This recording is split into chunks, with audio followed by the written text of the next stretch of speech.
जी, आप कहाँ चले गए थे? आपको आने में बहुत देर लग गई। क्या करूँ लाडो, इस तेज बारिश की वजह से मुझे कहीं पर भी अनाज नहीं मिल रहा था। फिर भी मैं दूर जाकर ये थोड़ा अनाज लेकर आया हूँ। इससे बच्चों का थोड़ा पेट भर जाएगा। ये बारिश तो रुकने का नाम ही नहीं ले रही। पिछले 4 दिनों से हमारे जंगल में लगातार तेज बारिश हो रही है। मैंने पूरा घर छान मारा, लेकिन घर में अभी थोड़ा भी अनाज नहीं है। अभी के लिए बच्चों को ये अनाज खाने दो। जब बारिश थोड़ी कम हो जाएगी तब मैं फिर से बाहर जाकर अनाज की खोज करूँगा।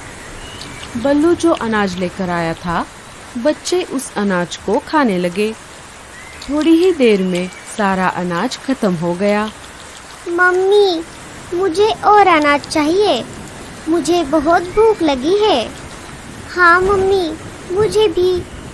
बल्लू जी, हम तो और 1-2 दिनों तक बिना अनाज खाए रह सकते हैं, लेकिन हमारे बच्चे नहीं रह सकते। मैं एक काम करती हूँ, अभी बाहर जाकर कहीं से अनाज ढूंढकर लेकर आती हूँ। नहीं लाडो, अभी बाहर बहुत तेज बारिश चल रही है। तुम्हें उड़ने में परेशानी होगी, क्योंकि तुम्हारे पंख छोटे हैं और तुम्हारा बच्चों के साथ रहना बहुत ज़रूरी है। इसलिए मैं ही वापस जाता हूँ। ठीक है बल्लू जी, लेकिन आप ज़्यादा दूर मत जाना और घर वापस जल्दी आ जाना।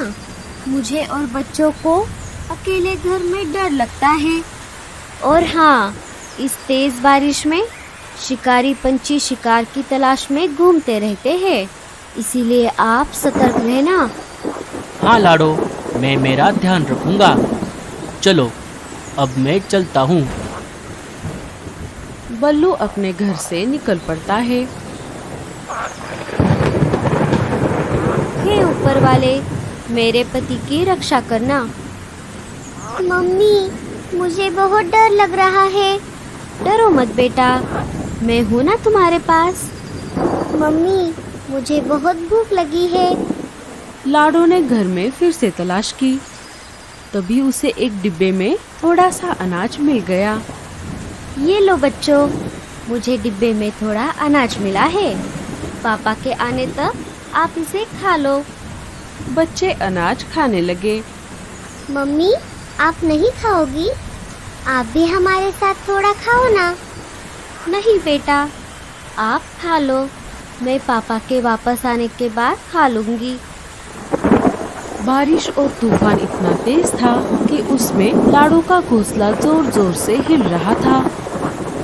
लेकिन लाडो इस हालात में अपने बच्चों के पास रहने के अलावा और कुछ भी नहीं कर पाई। इस बारिश से बचने के लिए मैं शिकार की तलाश में लगातार 2 दिनों से आसमान के ऊपर उड़ रहा हूँ, लेकिन अभी तक मुझे एक भी शिकार नहीं दिखा। अब मैं बहुत बोर हो गया हूँ। मुझे बहुत जोरों की भूख लगी है। लगता है अब मुझे नीचे जाकर बारिश में भीगना ही पड़ेगा। शायद नीचे मुझे कोई बढ़िया सा शिकार मिल जाए।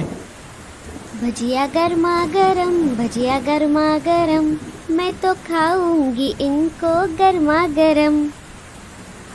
चील आसमान से नीचे आ जाता है और मीनू मौसी के घोंसले के बाजू वाले टहनी पर जाकर बैठ जाता है। चलो, अब मुझे जल्दी से किसी हट्टे कट्टे शिकार की तलाश करनी होगी। अगर मुझे पूरा परिवार मिल गया, जिनमें बच्चे भी शामिल हो, फिर तो मजा ही आ जाएगा। मीनू मौसी खिड़की से शिकारी पंछी को देख लेती है। अरे बाप रे, शिकारी चील, ये भला यहाँ पर क्या कर रहा है? चल मीनू, अब तेरा ऊपर जाने का समय आ गया है। अरे वाह, ये खुशबू कहाँ से आ रही है? अरे बाप रे, बचाओ, मुझे मत मारो। मैं तो एक बूढ़ी चिड़िया हूँ, मुझे मारकर तुम्हें क्या मिलेगा? अरे चुप कर, मैं तुझे नहीं खाऊंगा। मैं तो बस ये खुशबू सुनकर आया था। ये तुम क्या बना रही हो? मैं तो गर्मा गर्म पकोड़े तल रही थी। अरे वाह, पकोड़े तो मुझे बहुत पसंद है।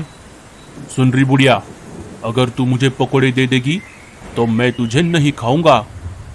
हाँ हाँ, ले लो, तुम ये सारे पकोड़े ले लो, लेकिन मुझे मत मारो। अरे वाह वाह वाह वाह, बुढ़िया तूने पकोड़े तो बहुत अच्छे बनाए हैं। और तुम डरो मत, मैं वैसे भी बूढ़े पंछियों को नहीं खाता, क्योंकि उनमें हड्डियों के अलावा कुछ भी नहीं मिलता। हाँ हाँ, ये बिल्कुल सही कहा तुमने। चील सारे पकोड़े खा लेता है। चल बुढ़िया, अब मुझे ये बता कि इस जंगल में मुझे हट्टा कट्टा शिकार कहाँ मिलेगा। एक पूरा परिवार भी चलेगा, जिनमें बच्चे भी शामिल हो। अरे चील भाई, मुझे भला शिकार के बारे में क्या पता होगा, मैं तो ज्यादातर घर में ही रहती हूँ। अगर तूने नहीं बताया तो मैं तुझे अभी खा जाऊंगा। अरे नहीं नहीं चील भाई, मैं तो मजाक कर रही थी।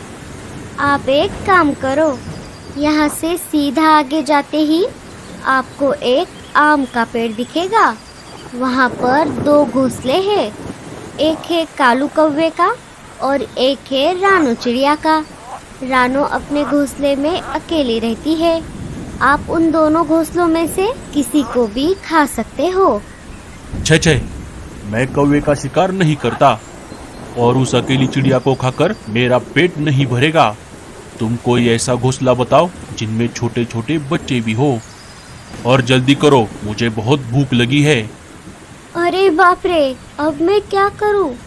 अगर मैंने इसे नहीं बताया तो ये मुझे अभी खा जाएगा। अरे क्या हुआ, तुम कहाँ खो गई? चील भाई, आप एक काम करो, यहाँ से सीधा आगे जाकर आपको थोड़ी दूरी पर एक नदी मिलेगी।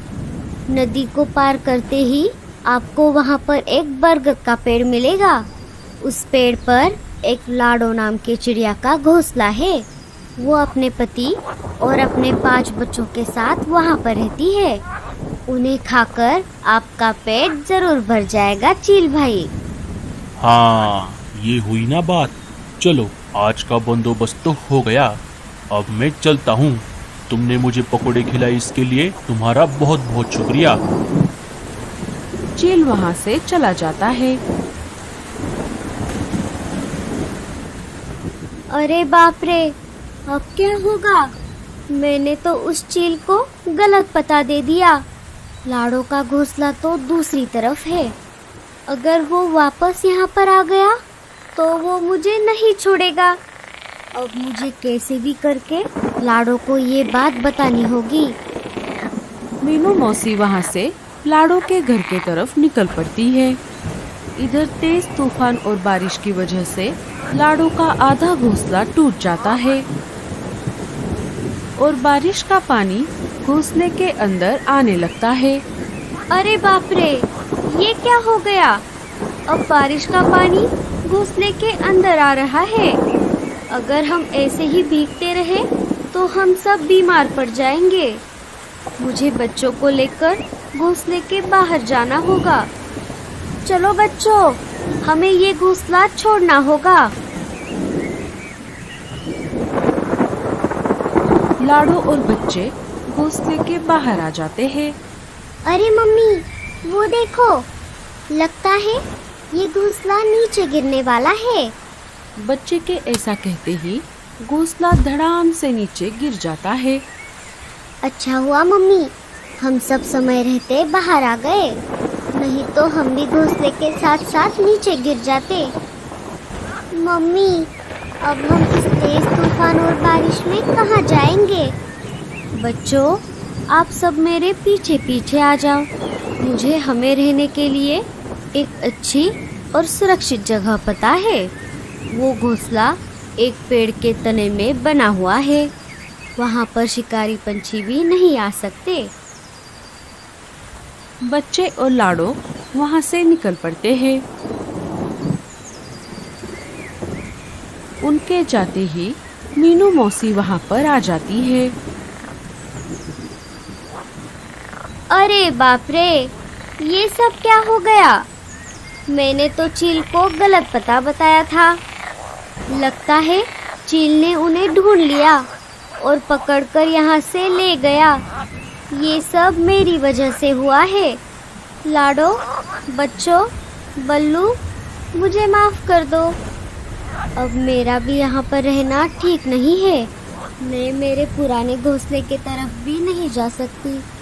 अब मुझे भी कोई दूसरी जगह ढूंढनी होगी। मीनू मौसी भी वहाँ से चली जाती है।